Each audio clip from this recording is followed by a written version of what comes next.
جو لوگ اللہ پر ایمان لائیں، کہیں کہ ہمارا رب اللہ ہے، پھر اس پر جم جائیں، ان پر فرشتوں کا نزول ہوتا ہے۔ نہ کوئی غم کرو نہ خوف، خوشیاں مناؤ جنت کی جس کا تم سے وعدہ کیا گیا تھا۔ اللہ کی ربوبیت پر اطمینان جب انسان کو ہو جاتا، میرا رب اللہ ہے، ربی اللہ، انسان کے لیے نہ کوئی کھٹکا، نہ کوئی خطرہ، نہ کوئی خوف، نہ کوئی حزن۔ جو کچھ ہو رہا ہے کس کے اذن سے ہو رہا ہے؟ اللہ کے اذن سے۔ اللہ کے اذن کے بغیر پتہ تک نہیں ہلتا۔ یہ کوئی اندھا بہرا مادہ نہیں ہے جس سے مجھے کوئی خوف ہو۔ اندھا بھینسا چلا آ رہا ہو، اس سے تو ڈرنے کا ہر انسان کو ڈرنا چاہیے، نہ معلوم کس کو ٹکر مار دے۔ لیکن نہیں، اس کائنات کو چلانے والا ایک سمیع و بصیر خدا ہے، وہ جو میرا دوست ہے، میرا ولی ہے۔ اللہ ولی الذین آمنوا یخرجہم من الظلمات الی النور۔ اللہ اہل ایمان کا ولی ہے، ساتھی ہے، پشت پناہ ہے، مددگار ہے، حمایتی ہے۔ بتائیے جسے یقین ہو جائے کہ اللہ میرا مددگار، اللہ میرا محافظ، اللہ میرا پشت پناہ، اللہ میرا حمایتی، اس کے لیے کوئی خوف ہوگا؟ اس سے کوئی ڈر ہوگا؟ میں مثال دیا کرتا ہوں ایک بہت سادہ، پنجاب کے دیہات کی۔ تو بڑا چودھری ہے اور کوئی غریب کسان ہے۔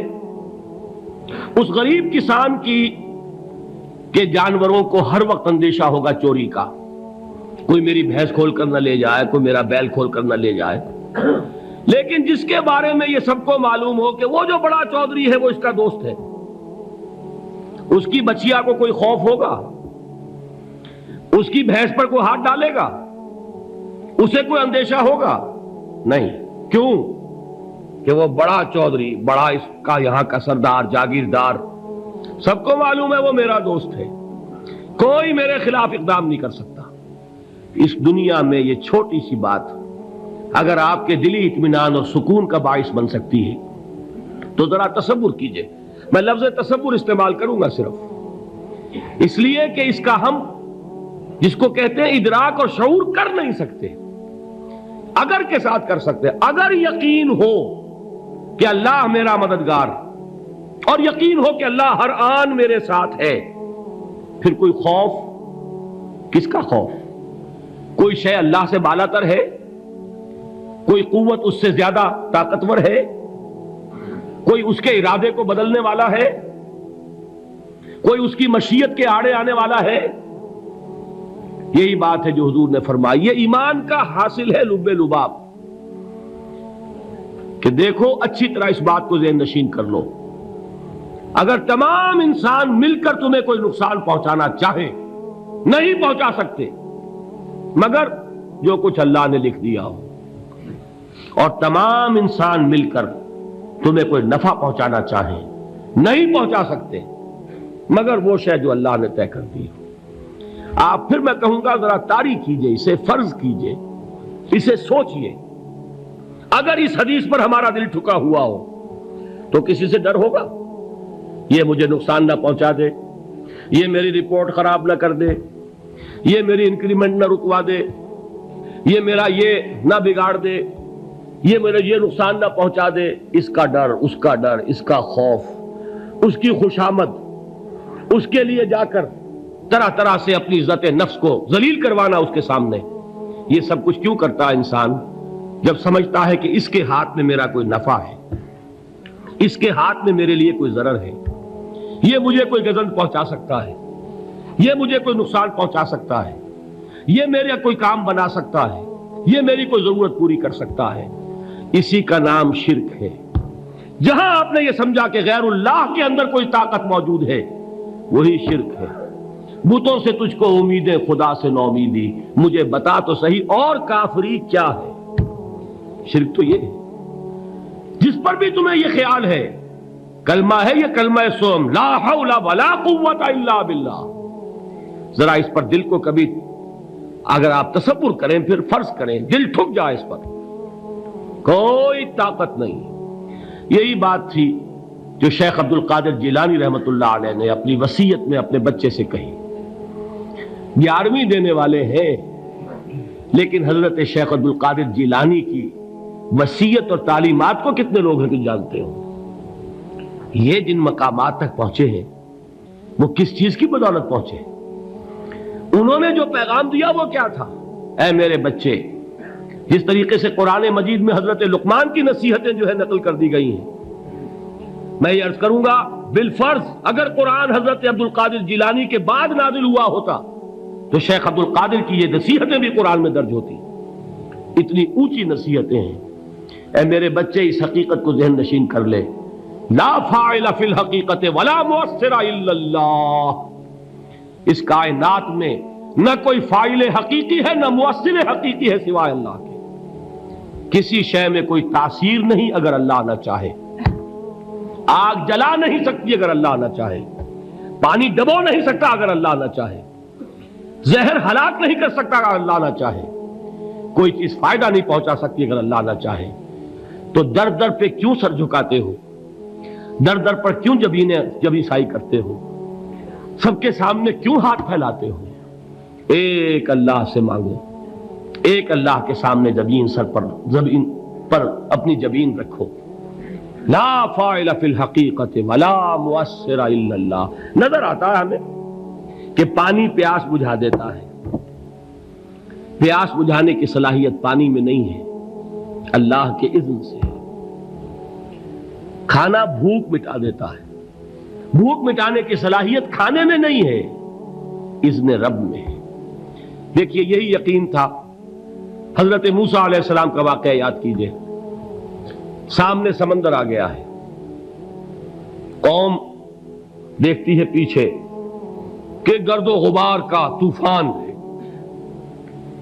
معلوم ہوا کہ فرعون اپنے لشکر سمیت آ گیا ہے.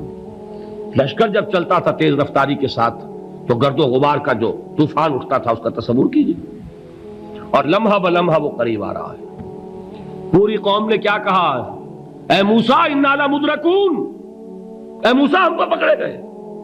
قرآن مجید نے تو یہاں وہ باتیں نہیں لکھی ہیں، لیکن تورات میں یہ درج ہے کہ بنی اسرائیل جھگڑنے لگے، دست و گریبان ہو گئے موسیٰ کے ساتھ. موسیٰ ہمیں یہاں مروایا لا کر، اس سے تو ہم ہی بہتر تھے. وہاں کھانے کو ملتا تھا، زندگی تو تھی، بیگار ہم کر رہے تھے، موت تو نہیں تھی.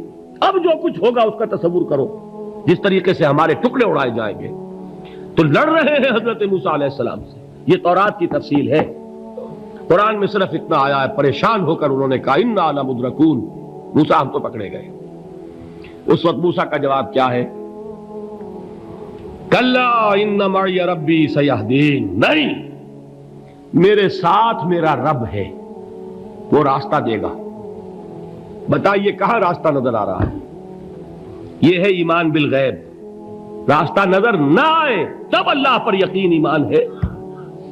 جیب میں پیسے ہوں اور تب دل کو اطمینان ہے تو ایمان کس پر ہوا؟ پیسے پر، اللہ پر نہیں.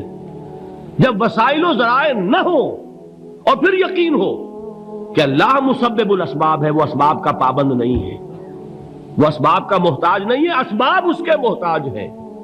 اگر یہ یقین ہے تو اللہ پر ایمان ہے. یہ نہیں ہے تو تمہارا ایمان اسباب پر ہے، وسائل پر ہے، ذرائع پر ہے، مادیات پر ہے، اللہ پر نہیں. اس وقت کہاں راستہ تھا؟ کوئی راستہ تھا؟ سمندر ہے اور ادھر سے لشکر آ گیا ہے. کلا ان معی ربی سیہدین. اب دیکھیے ایمان کہہ دینا آسان ہے، ہوا معکم اینما کنتم. جہاں کہیں بھی تم ہوتے ہو اللہ تمہارے ساتھ ہوتا ہے. لیکن اس کا یقین قائم ہو جائے تو زمین و آسمان کا فرق واقع ہو جائے. یہی بات ہوئی حضور کے ساتھ. غار ہے، چھپے ہوئے ہیں محمد الرسول اللہ اور آپ کے وہ یار غار ابو بکر صدیق رضی اللہ تعالی عنہ.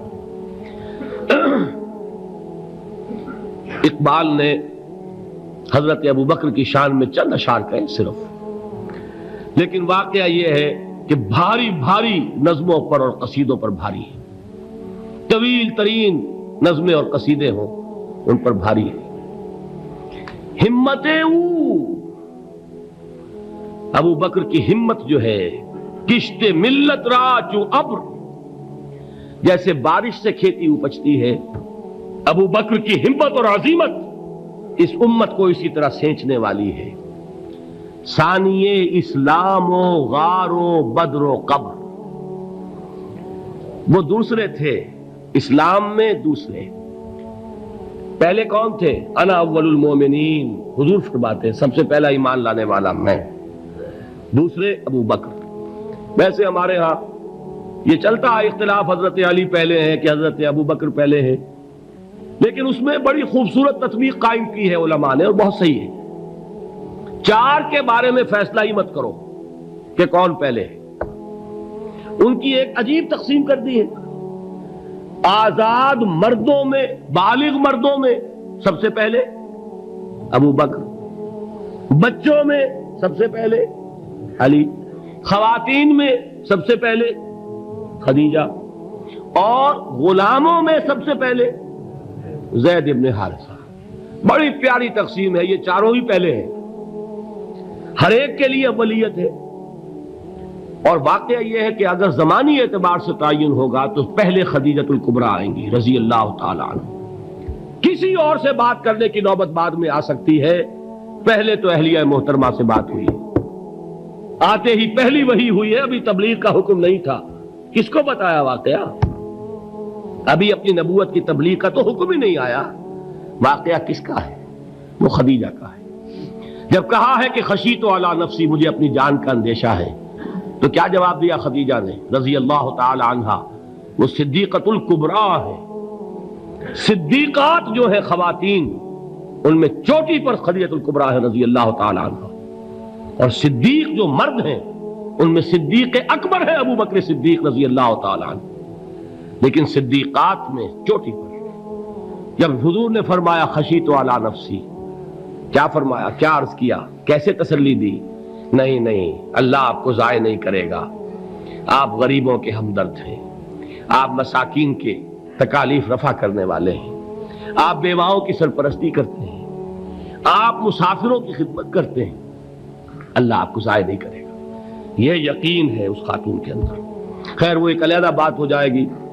میرے دل پر حضرت خدیجہ رضی اللہ تعالی عنہ کی شخصیت کا بڑا گہرا نقش ہے، جو وہ کوئی اور ہی وقت اور موقع ہوا تو بیان ہوگا۔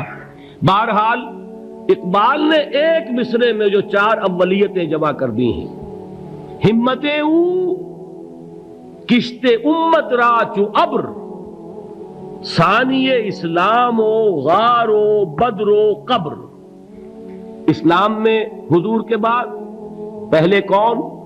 ابو بکر۔ غار میں حضور کے ساتھ کون؟ ابو بکر۔ بدر کی رات اللہ کا رسول سربسجود وہ جھاڑ، وہ گھاس پھوس کی جو جھوپڑی بنائی گئی تھی، اور وہاں تلوار ننگی لے کر پہرا دینے والا کون؟ ابو بکر۔ اور اس حجرہ عائشہ میں محمد کے بعد سب سے پہلے دفن ہونے والا کون؟ ابو بکر رضی اللہ تعالی عنہ صلی اللہ علیہ وسلم۔ وہ جو معاملہ میں سنا رہا تھا غار ثور کا، حضرت ابو بکر بھی حضور کے خیال سے لرز گئے ہیں۔ آپ کو یاد ہوگا کہ جا کر پہلے تمام جتنے سوراخ تھے انہیں بند کیا ہے، ایک سوراخ رہ گیا تھا جس کو بند کرنے کے لیے کوئی کپڑا نہیں تھا، وہاں اپنی ایڑی رکھی ہے، تب کہا ہے حضور سے تشریف لائیے، اور اپنے زانو پر حضور کو لٹایا ہے، اور وہاں کسی موذی جانور نے کاٹا ہے، حضور کی آنکھ لگ گئی تھی، اس وقت اس بل کے اندر جو بھی بچھو ہے کیا ہے واللہ عالم، اس نے کاٹا ہے، اس کی تکلیف کی وجہ سے ابو بکر کی آنکھوں سے آنسو ٹپک گئے، حضور کے چہرے مبارک پر پڑے ہیں، تو حضور جاگے ہیں، معاملہ کیا ہے؟ ایڑی نہیں ہٹائی وہاں سے، مبادا وہ جانور وہاں سے نکل کر محمد الرسول اللہ کو کوئی گزن پہنچا دے، ابو بکر کی ایڑی ہے، جس طرح چاہے کھا لے، ختم کر دے، جان نکل جائے تب کوئی آنچ آئے محمد پر تو آئے، لیکن جیتے جی نہیں۔ وہ ہے ابو بکر حضور کے خیال سے۔ اس وقت حضور نے پھر اپنا لعاب دہن لگایا ہے، اور اس سے پھر آپ کی تکلیف ختم ہوئی۔ جیسے خیبر میں حضرت علی کی آنکھ دکھ رہی تھی، اس کو جو شفا حاصل ہوئی ہے وہ بھی حضور کے لعاب دہن سے ہوئی۔ تو بہرحال اس وقت انہوں نے کہا ہے کہ اے نبی یا رسول اللہ، اگر اس وقت ان میں سے کسی نے غیر ارادی طور پر بھی اپنے قدموں کی طرف جھانک لیا تو پکڑے جائیں گے۔ کیا جواب تھا اللہ کے رسول کا؟ لا تحزن ان اللہ معنا، اللہ ہمارے ساتھ ہے، کیوں گھبراتے ہو ابو بکر؟ یہ ہے ایمان باللہ، میرا مالک اللہ، میرا رازق اللہ، میرا محافظ اللہ، میرا مددگار اللہ، میرا پشت پناہ اللہ، میرا دوست اللہ۔ یہ دوستی ہے اللہ کی جو لب لباب ہے، حاصل ہے ایمان کا، اسی کا نام ولایت ہے۔ اولیاء اللہ کے سروں پر سینگ نہیں ہوتے، جس کے دل میں ایمان راسخ ہو چکا ہو وہی اللہ کا ولی ہے، جسے اللہ پر یقین ہو چکا ہے وہی اللہ کا ولی ہے، جسے یقین ہے اللہ میرے ساتھ ہے، میرا مددگار، میرا پشت پناہ، میرا ساتھی، میرا دوست، میرا محبوب، میرا محب۔ اللہ اہل ایمان سے محبت کرتا ہے۔ واللہ یحب الصادقین، ان اللہ یحب الذین یقاتلون فی سبیلہ صفا کانہم بنیان مرصوص۔ اللہ محبت کرنے والا، اہل ایمان محبوب، اور اہل ایمان محبت کرنے والے اللہ محبوب۔ والذین آمنوا اشد حبا للہ۔ آپ تصور کیجئے جسے یہ رشتہ ایمان یا رشتہ ولایت حاصل ہو جائے، الا ان اولیاء اللہ لا خوف علیہم ولا هم یحزنون، آگاہ ہو جاؤ، اللہ کے دوستوں کے لیے نہ کوئی خوف ہے نہ کوئی حزن ہے۔ Thanks for watching. Please subscribe, like, share Mufti Sufyan.